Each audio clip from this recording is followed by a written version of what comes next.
जय जय जय जय जय जय जय जय जय जय जय जय माँ।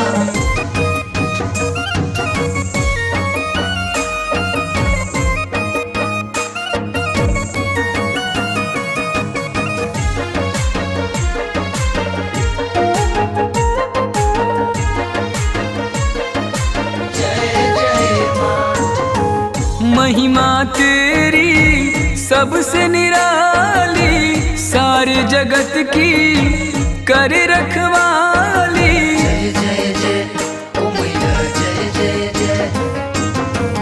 महिमा तेरी सबसे निराली, सारे जगत की कर रखवाली। दर से न जाए कोई खाली, दरबार तेरा सबसे बड़ा शेरा वाली। दरबार तेरा सबसे बड़ा शेरा वाली।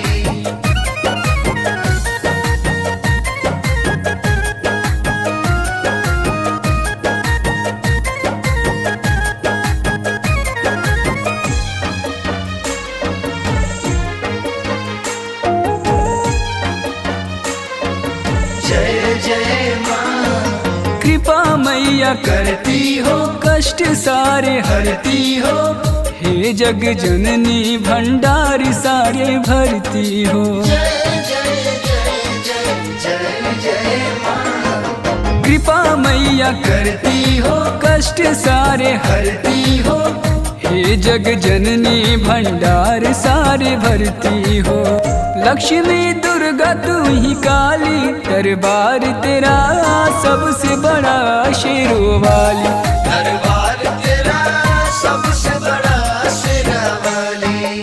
जय जय जय जय जय जय जय जय जय जय जय जय माँ।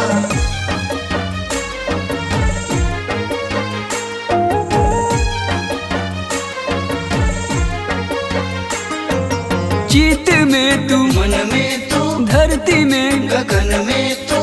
शारद मैया बसो कंठ में पवन के तू। जय जय जय जय जय जय माँ। चित में तू, मन में तू, धरती में, गगन में तू।